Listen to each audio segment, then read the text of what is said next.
Let's go over the top 10 point guards to target in your Yahoo head-to-head points drafts coming up next on Beat the Odds. Don't go anywhere.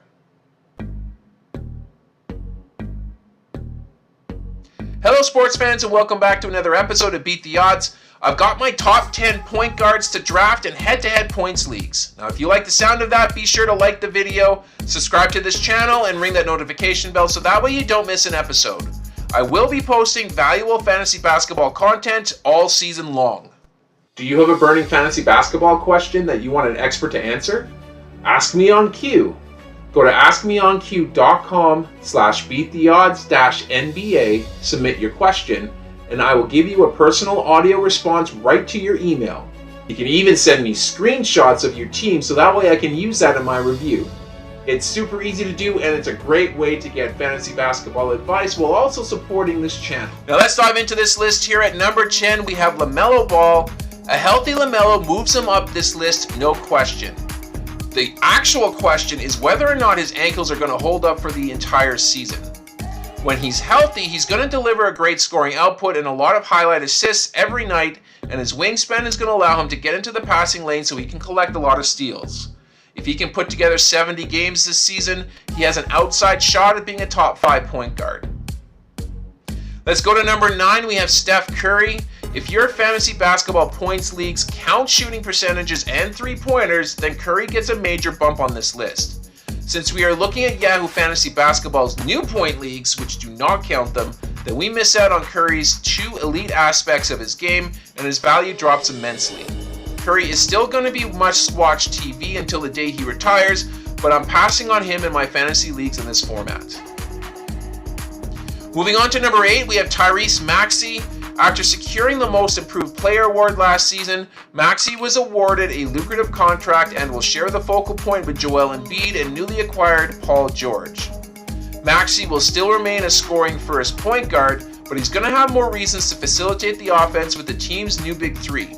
Getting back to 26 points per game is not a guarantee, but seeing 7 assists per game might be. Let's go to number 7. We have Jalen Brunson. Coach Thibodeau is going to tax Brunson with as many minutes as he can possibly handle, just like we saw to close out the season last year. With the addition of Mikal Bridges and the return of Julius Randle, it's safe to assume that Brunson won't need to be the sole primary scorer this season. Like Tyrese Maxey, I don't expect Brunson to repeat his scoring output, but he may see a bump in his assists total this year. Let's go to number 6. We have De'Aaron Fox. While there's so many good point guards to choose from, it's really important for you to secure at least one of them within the first 2 rounds, otherwise you're going to be left behind. If you happen to land on Fox in this format, he's going to represent a safe floor option, but unfortunately it's going to be difficult for him to repeat his numbers from last year.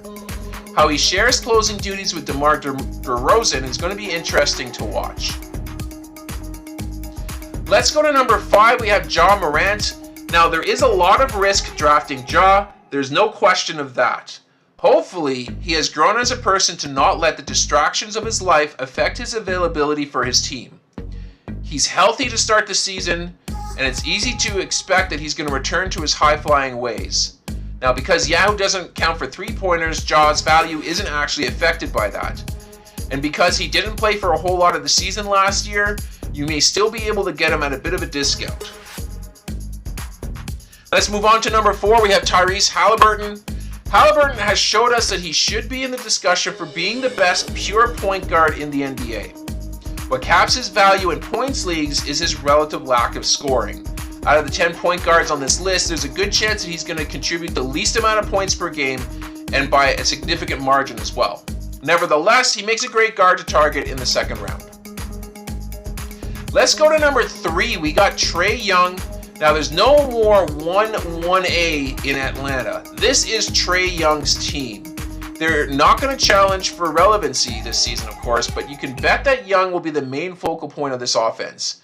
He should challenge for 30 points per night, and if he happens to dish out 10 plus assists, he may just sneak into the elite tier point guards by season's end. He would be a steal if he happens to drop to you early in the second round of your draft. Let's move along to number 2. We got Shai Gilgeous-Alexander. SGA is one of the most unique players in basketball. He is a nightmare in isolation, he's a nightmare on defense, and he's one of the most durable players in the league. Now, nobody is talking about him as a potential MVP this season, but I bet that that's going to change when Shea gets some games under his belt this year. If you're picking in the middle of the first round, you need to hope that Shea happens to fall to you. And finally, at number 1, we got Luka Doncic. While a lot of people were debating on whether Wemby or Jokic should go first overall, I have a compelling argument for Luka in this format. He will average close to a triple-double this season again, and while others, namely Jokic, should do so as well, Luka is also going to challenge for the league lead in scoring. Now, Yahoo doesn't look at free throw percentages, which makes him an even safer bet to return top value.